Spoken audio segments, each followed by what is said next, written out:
Oh, hey guys, welcome back to another episode of All the Rumors Are True. We have Kari gracing us with her presence in from Houston. Yes. Kari and I met at University of Houston. Go Cougs. Cougs. When I walked in, what class was it that we had to get? It was, we had to design a website. The website, yes. I don't even know why I needed that for what was your degree? It was advertising. It was just a basic that we had to get out of the way, like a core class. Yeah. Well, and remember our professor, I called him Kermit Yeah, you called him Frog? Kermit, and that's how I knew we were friends, because she just had like the best jokes. I got jokes. I got a lot of them. It's the trauma. It makes me funny. Because she was like, "You mean he sounds like Kermit?" And I was like, "Oh my gosh, he does!" But yeah, he really did. So I walked into class. I have to give a little backstory. I love the way you tell this story. Like, I can't tell the story. You have to tell it. Well, because it's so funny. So Kari is very quiet, very reserved. Basically everything I'm not. She's very classy. Especially back then. I was a big introvert then. You were way more shy than you are now. Than I am now, yeah. And you're still. Yeah, but I'm better. You're better. Yeah, I would say you definitely helped pull me out of that too. I love that. Yeah, because everything you invited me to ever, like, I always said yes. Every time. Even though I know you were terrified to go. Yeah, I wasn't terrified, but I was like, I guess maybe like a little anxious. Yeah, but every time you came into town or you invited me out, I was like, okay, I gotta go. I gotta go. Well, and I'm glad, because here you are in San Antonio, and you've come to see me quite a few times in the last year. Couple, Yeah, because, well, not even in a year, but. Yeah, just the last couple months, actually, yeah. But you have said too, I want to start doing more, and I need to start doing more and be more proactive with going out. Yeah, so, and just appreciating the people that you have in your life. Yes, because one day they're not going to be there, and you don't know when that day's coming. Mm-hmm. So when I met Kari, I walked into class, and at the time you were working at Whole Foods, and we're in these desks, and I walked in, I had a coffee. I would always I don't drink coffee anymore, but I would always make coffee and take it to school because I never wanted to wait in the lines. Like, U of H is huge. I feel like people don't realize how big of a school it is. Yeah. They're like, oh, you didn't get into like Tech and UT and A&M. And it's like, no, U of H is a great school. Parking was crazy. Parking was ridiculous. I don't know if you remember the day of our final for that class, I couldn't find parking and I got a ticket. I do remember that. I've still never paid it. Oh my gosh. So they won't give me my diploma? They won't give me my diploma. It has like the bar across it that says like, I don't know what transcript or whatever it said. Well, it's accrued so much now that the ticket originally was like $250. Uh-huh. Last time I called to see how much it was, girl, it was like it was $2,000 or $3,000. It was like, you're crazy if you think after I gave you what, 60, 70, that's true, yeah. $80,000, whatever I gave you, and you want that, bye. Wow. So, side note, I'll never pay that. So, thanks, U of H, whatever. Thanks for nothing. So, when I walked into class, you had and obviously you can tell by her body. She's very tall, very lean. She works out a lot. You can tell by mine, I'm the opposite of that. I am not tall, I am not lean, and I do not work out. So Kari had like an apple, some like nuts, almonds, carrots, like all this. I was like, what in the farmer's market is going on here? I was like, everything was so healthy. And I was drinking like coffee from my house that had like probably a pound of sugar in it. Like, and I remember thinking, she's so shy. Like, I have to break this girl. Like, I think I saw you in class and you might have said hi, but I just was like, hi. And then I didn't say anything. And then. No, and then I would just make you talk to me. Yeah. And then I think I was kind of like, no. That's all it was. You would like, it wasn't a real conversation. No. And then finally, I'm like, so do you have a boyfriend?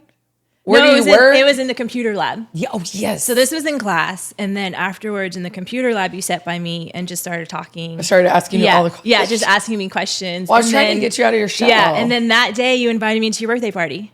I remember it was like the beginning of March. And I was like, who is this girl? Like, she barely knows me and she's inviting me to her birthday party. And I was like, okay, Kari, like, this means like you should go. Like, it's the perfect opportunity. Yes. And I did. And we're not going to talk about him, but I brought like someone. But brought that clown. Yeah.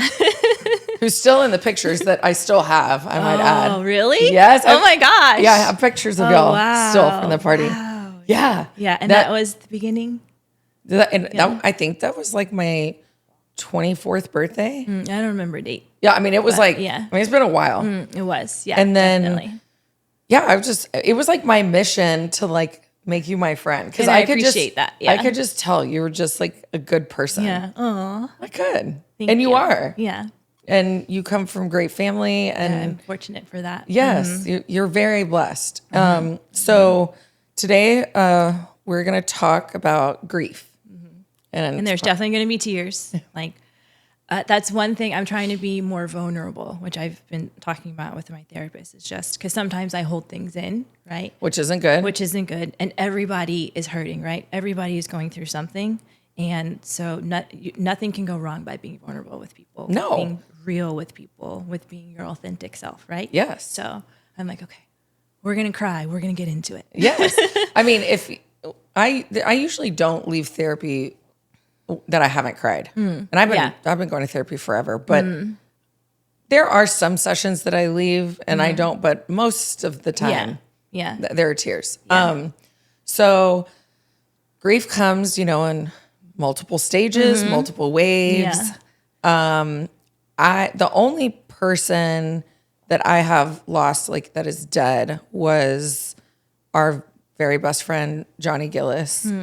And he was the one that distributed Lone Star here in San Antonio. And I only knew him for a short amount of time, like 7 years before he died. But in those 7 years, we spent like all the time. I was with him and his wife all the time. And he died out of nowhere. And it's been a weird journey watching his wife go through it.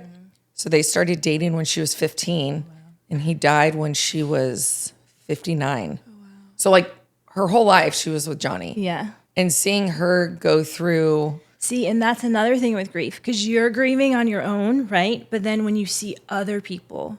And you're grieving the same person, yes, but it's in different ways. Yes. Mine was like I lost a best friend and she lost the love of her life, partner in life, husband. Everything. She lost, she lost her everything. Yeah. And she actually was the one that found him deceased. Oh, wow. And I've always thought how much harder that would have been. Not that it makes it easier knowing, somebody died and you didn't see it, but I feel like that would just be like stuck in my brain. Yeah. So, you lost your brother. And what year did he pass? I want to say it was 4 years ago. So 2021 during COVID, which made it even worse. Yes, because nobody could do anything and everybody had to be in a mask. Yeah, and you couldn't, at the time that he got admitted to the hospital, we couldn't even go right away. We had to wait. And so like. Yeah, with all the rules of everything going on. Yeah, because he had fluid in his lungs. They thought that he had COVID. So then they had to wait like 3 or 4 days. Like back then it took days, for you to get the tests back. So we were waiting. And like, if you think about it, we were losing time, right? Yeah. So he's in the hospital. Like we can't go see him. We're just losing time. And this is your only sibling? Yeah, my only sibling. And he has a son? Yes. And how old was Justice when he passed? Very good question. He was like 7? Yeah. Right? Something. Yeah. So very young yes, to very lose young a father. to have to deal with grief already. Right. Yes. And he'll live with that the rest of his life, Yeah. And like we were talking about grieving in different stages for different people. Like I grieve for him, like not having a father. You grieve for your parents for not having their son. I grieve for my parents for not having a child. Like my mom would say all the time when we were a kid, when we would watch TV, she would be like, oh, it's always horrible for a mother to lose their child. It's always horrible for a mother to lose their child. And so like for that to happen to like her and then to watch my parents grieve, like I feel like I grieved for them before I even grieved for myself. Because just watching them and like seeing the pain like was too much that I couldn't even grieve for myself. Well, yeah, because I feel like you kind of go into this fight or flight situation when something really serious is going on.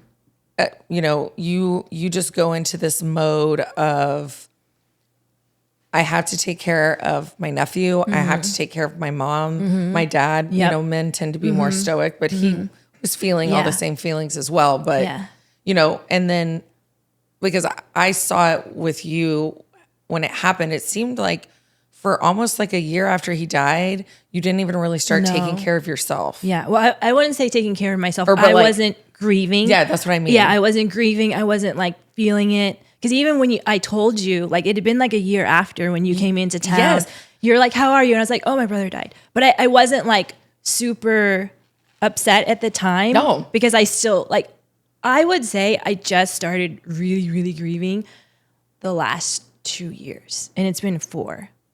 I mean, the last 2 years, I've been like, okay, like, let's feel this. Let's let it out. In this, like, I feel like you almost get stuck in it's like an outer body experience. Like you're just kind of stuck in this, I just got to get through today. And I got to like, I have to work and I have to. Or just life. Yeah. Life, right? Yeah. Like life. And it's like, so I'm going through a grieving process with what's going on with me personally. And even though that person is not dead, I still have not had access to them. And it's still a change. It's still a change. And I have sought out multiple therapy places since this has happened. And I've seen multiple different therapists because I feel like just going to the same ones that I've always gone to, you know, I feel like you need to get other perspectives. Perspective, yeah. Like I want to do the same thing because I wonder, like, I have currently a therapist is a woman. So I'm like, maybe I want like a male perspective and see. So yeah, I think that's a good idea. Well, one of the therapists that I saw with what's going on with me, and which really stuck out to me, which I kind of like, I wish I would have known sooner. She told me that with my situation, since there is not like an end result yet, she said, you can't even start the grieving process until what is happening ends. Yeah. And I mean, it was like, oh, it was like a light bulb went off. And I was like, oh my God, no wonder. And she was like, and also, she was like, not only that, when you're grieving, your body only functions at 20%. So she's like, you're waking up every morning only functioning at 20%. And you still can't even go through the stages in the process yet. Wow, 20%. That makes sense though. Because like when people ask me about, let's say, things that happened back then, I'm like, I don't remember. And it's because like, one, also I feel like your short-term memory shuts down too, right? Because you're going through pain. It doesn't want to remember what's going on. No, yeah. And so it's like that. And then you're like, oh, but I still have to get back to life. Like I'm still supposed to do. Yeah, like I got to go to work. Yeah. And that's even crazier because you would think that people would be kind of more understanding in a way. But I mean, some people are, but I feel like not that many people are because it's like life is lifing right now. Like I'm unwell. Yes. And they're like, well, we still need you to perform, show up and perform. And you're like, yeah. Okay. And bring your A game. Right. Like they're not even like, oh, okay, we're shorten the workload or something for you. No, it's just like, oh, okay. Well, can you get this done by Friday? And I feel like some of that is just how certain people are. And then I feel a lot of it is those people haven't gone through it. That's true. I feel like when you actually finally like lose, someone dies that you are related to, married to, whatever, until that's happened to you, you can not understand what it feels like. It's true. Because there are days that you feel fine, right? You don't necessarily feel super happy, but you feel okay. And then there's just a day you'll wake up and you're like, I cannot move from this bed. Yeah. And I can't answer a text message. Yeah. And I know it's especially like that for like my mom too. And then also like, just like you're saying, like sometimes you're good and sometimes guilt will come in, especially when it comes to death. Like there's so many coulda, woulda, shouldas. Like that's all you think about, right? Yeah. So some I should have spent more time with him. I should have, because like, especially in my situation, unfortunately, like I was at the time choosing like tough love when it came to my brother. So we didn't have the best relationship. And so I thought, oh, we weren't even like really talking. I thought like, oh, by not talking, like he'll wake up and he'll see. He'll realize my absence is right. But it only ended up harming me because then he ended up passing away. And it was like, wow, like I could have changed that relationship. I could have made it better. And I thought I had all the time in the world, and you don't. And then I never got to change that. So like that's something that like still kind of hurts me, because it's like, now he's not here. Now I can't apologize. I can't fix. I can't do anything.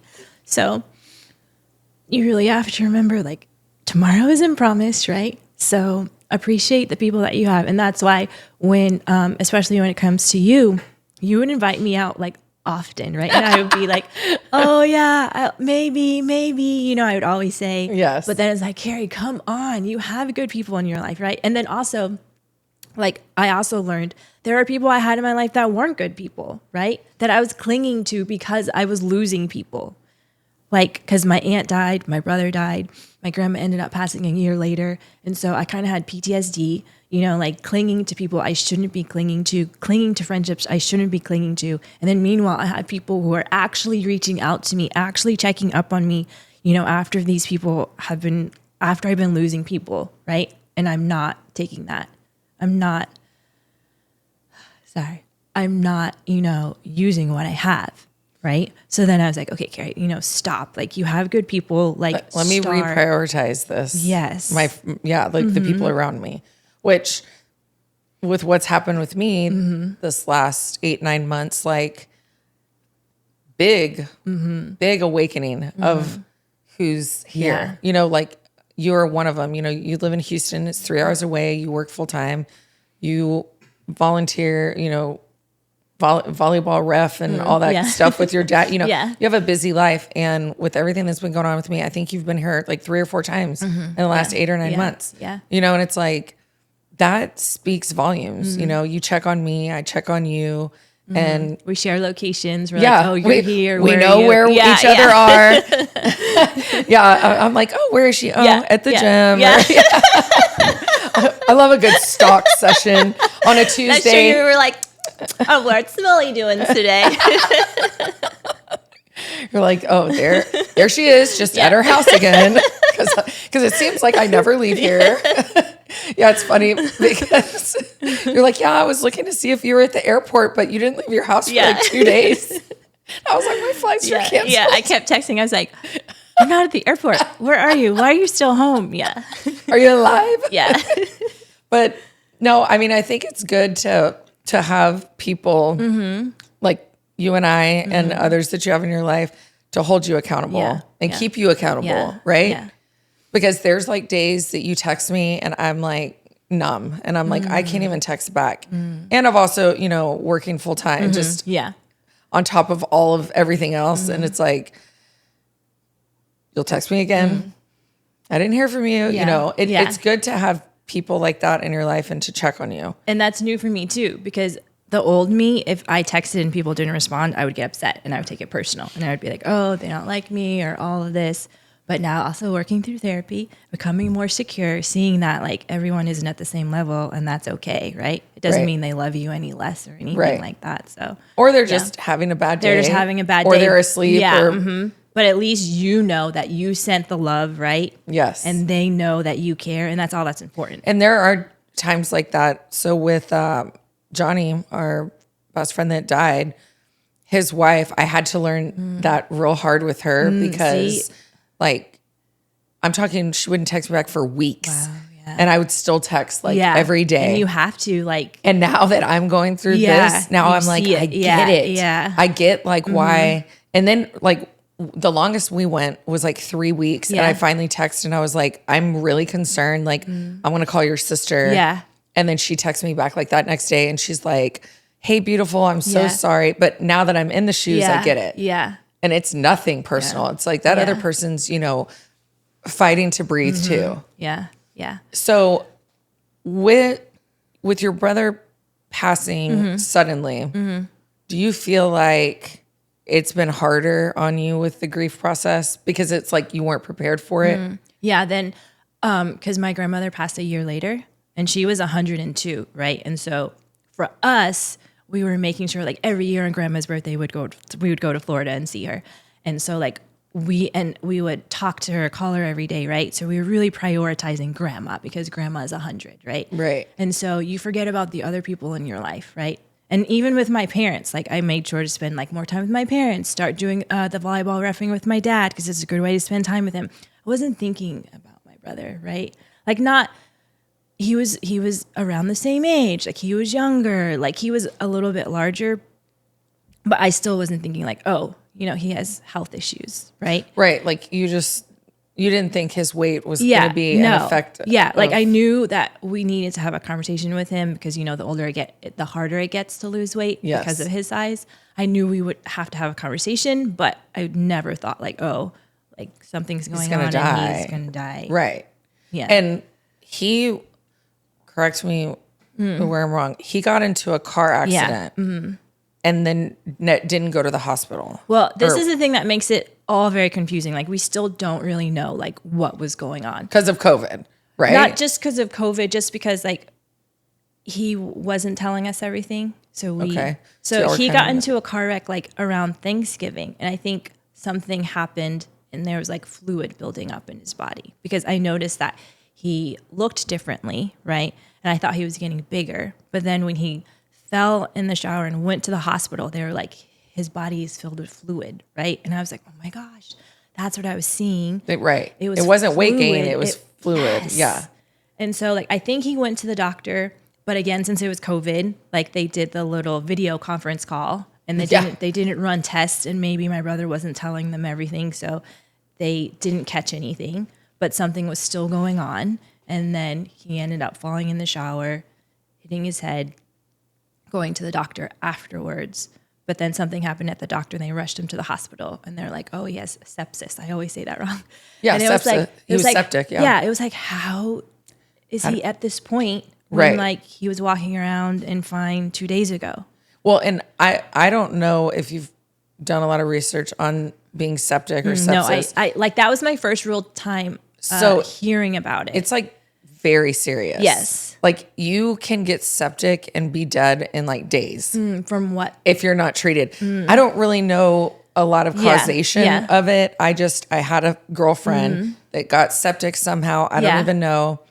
And she went to the hospital and they were like, if you would have waited like one more day, you'd be dead. Oh, wow. And she was in the hospital it was like 2 weeks. Yeah. I just know and then, you know, back when I ran marketing and admissions for nursing homes, a lot of our patients would get septic, but it was like the second they got septic, it was like they were prioritized. Okay. I don't really know causation. I just know it's serious as shit. Yeah. And you gotta take care of it or you're going to be dead within like days. Yeah. So that was going on for him. And then, they made it seem like, oh, he's going to be okay. You know, we're going to do dialysis. And so like we were trying to be hopeful. I never went to that point that, oh, he's going to die. Like never. Even though he was unconscious at the time, I never went to that point. I was like, this is going to be a wake up call for us. He's going to get out. You know, he's going to start eating better. We're all collectively as a family going to support and help him lose weight and stuff like that. And then they were like, well, we have to do some tests to see if he's brain dead. And I was like, what? And so you just had no clue the severity of it. Yes. Which is hard. Again, it was hard. Like during COVID, like, girl, to try to see a doctor and get any kind of answer. And then the doctors took a while to come too. Like I want to say it took like a whole day before like we had the neurologist come. So then that just made it so it was like, what are we doing? And then we found out he was brain dead and then that was it. Wow. Yeah. I didn't know that part of it. Wow. And how old was he? He was and that's what's crazy. He was 39 and he died in March and his birthday was in April. So he died like right a month before his 40th. 40th. Wow. Yeah. So like now for us, like March and April are like super hard. Yeah. Because it's like, oh, the anniversary and then April, his birthday. And so it's hard. Those dates, I've heard through another therapist. I've seen so many therapists like this last 8-9 months. And one of the ladies was talking to me about going no contact. Because when you go no contact, it's kind of like, you know, these people are essentially, they're not in your life. They're not dead, but they're dead, I guess, to you. Yes. And she told me, I asked her point blank, I said, when do holidays start to get better? And she said around year 5. Really? That's a good She said, question, yeah. statistically, from patients that I see, and this is another therapist that, not the one that was talking about the 20% grief thing. She said around year 5, it starts to get easier. Wow. That was a good question. I never even thought to ask that yet. Yeah. She said that's just kind of, her husband has no contact with his family. And she said, but it has been a while. And she said year 5. So, and she said, well, it's kind of a loaded question, Millicent, because it's never going to get easier. Yeah, no. She was never. like, but it's going to start to get, the blow will lighten around year 5. Yeah. I never knew that. Yeah. The more you know. Yeah. So do you think that your nephew, because I know he's surrounded with so much love from all of y'all. He's always with my parents. Right. So, I mean, that's so great though, right? Yeah. It's keeping your brother's memory alive. And, you know, I love that. And I love that, well, the mom, you know, I'm at least she lets y'all. Yeah, at least she did. They used to live in Louisiana, and she moved back after he passed. So that definitely helps because now they can see him pretty much every day. Yeah, because I remember when he was alive, it was it was a little bit of a struggle. It was a struggle because it's not that close. Yeah. No, Like everybody driving thinks to Louisiana every weekend. That's 6 hours there and 6 hours back. Yeah, but everybody thinks, oh, you live in Houston, it's close. Louisiana's right there. It's like, no. And the traffic, those bridges, no, I'm good on that. Yeah, it's true. Especially on the bridge. I remember them always talking about, if we get to the bridge by this time, then we'll be good. Oh, that bridge. And I don't like bridges. So, it's the worst. Yeah. But I'm so proud of you. I've seen so much growth in you, just even from an introvert perspective.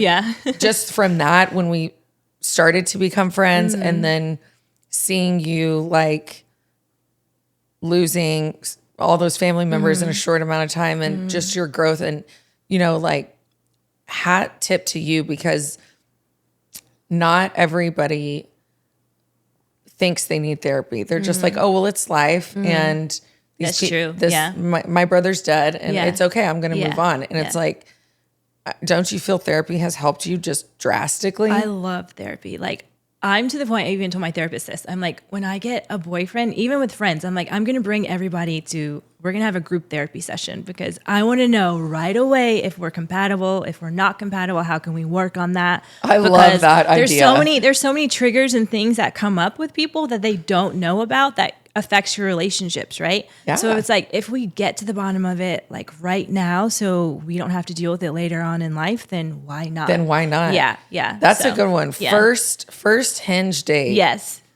Meet me at the spot. What's the spot? It might not be the first one. Maybe Dr. like Smith's office, maybe like the third whoever. or fifth one. Or once I figure out, like, hey, I really like this person. Like, hey, do you mind like going to therapy with me? So and if they say no, then I know red you're not. flag. You're not worth it. Yeah. But and if they say yes, you're like, I'm gonna take my pants off. Yeah. It's a green flag. We're getting married. It definitely does make it easier in that process. Yes. Because I mean, all of us can say we've been into relationships, toxic relationships, not knowing that this stuff was toxic, right? No. And so now that we're in therapy, we're like, oh shit, like that has been a red flag and I never was paying attention, right? Oh, I was ignoring those. Yes. I was colorblind for a while there, I think. And so now it's like, oh, we can see those things because of therapy, like right away. Everything's like super clear. So it's like, well, if we just start off in therapy, right, then it should just go up after that, right? I mean, I think that's a really good idea. I think more people need to think about this. That actually happens. But yes, that's what I would like, because I just think everyone should go. Like, I brought my mom with me to make our relationship is so much better now. And it's not even, I wouldn't even say it's her fault. It was just like, again, when we're talking about being vulnerable, I was holding on to a lot of things. I wasn't communicating. I wasn't saying these things. And afterwards, because of my brother's passing, I was like, I need to start speaking up more, right? I need to stop holding on, because this stuff is affecting my relationships. And it's affecting you. Yes, and it's affecting me. And it's affecting my relationships, the people around me. Yes. And at least you had enough wherewithal to realize, like, hey, I do need this help. Yeah, and so I went, and then I talked about grieving, and then I talked about the things that came up with my brother and my childhood and my parents, and then I spoke to my mom about, you know, those things and my perception growing up, because that's not necessarily what was happening. Because like I said, I had a great childhood. My parents were very wonderful parents, But because of my brother, sometimes like I had a different perception because he used to get in trouble a lot. So total opposite of you. Yes. Have you ever been in trouble in your Yes. life? I mean, like I used to do things, but What? not like I can't think of it. Exactly. Right now. That's a lie. No, but see, the thing is okay, my brother would do stuff as a kid and get caught, right? I would do things and not get caught. That is. I don't know how your legs are longer than this house. I don't know how you didn't get caught. But my dad calls me a mouse. Like I know how to sneak around. Okay. Love that. Yeah. So I would, and I'm not saying I did crazy things, but I'm just saying that most of the time you didn't know that Kari did the bad stuff. Yeah, you probably stole a bag of chips and blamed it on him. I did steal. Oh, God. Okay. Here we go. I stole some certs when I was little. Certs? Do they even make those They don't anymore? make those anymore. Oh, we got to get a picture of the certs, dude. I used to eat those all the time. I loved them. The butterscotch ones? No, I liked the fruity ones. The red and green. Yes, they had the what green happened speckles. to I don't know, certs? but they disappeared. But I'm saying that We're looking into that. We're looking into the certs. I asked my mom. You stole what store did you steal them from? It was like from a deli in New York, right? Oh yeah, she's from New York. Brooklyn. Yeah. And it was a deli, and my mom. I was like, Mom, can I get some certs? And this was odd for me. Like, look at him. Yes, the cinnamon. The cinnamon certs I bet were you my parents liked the cinnamon, but mine were like the fruity ones. But anyway, I was like, okay, you're not gonna get me any certs. Stole them, and no one ever found out. And what's funny is I told her like a year ago, I was like, Mom, one time I stole certs from the deli. You didn't want to get them for me, so I stole them. And she just cracked up. She was just laughing. She was like, you stole? And I was like, yeah. I've stolen from one store. It's a little similar story. It was there's a mall here in San Antonio called North Star Mall. Mm-hmm. And I wanted gum. Mm-hmm. And my birth mother told me no.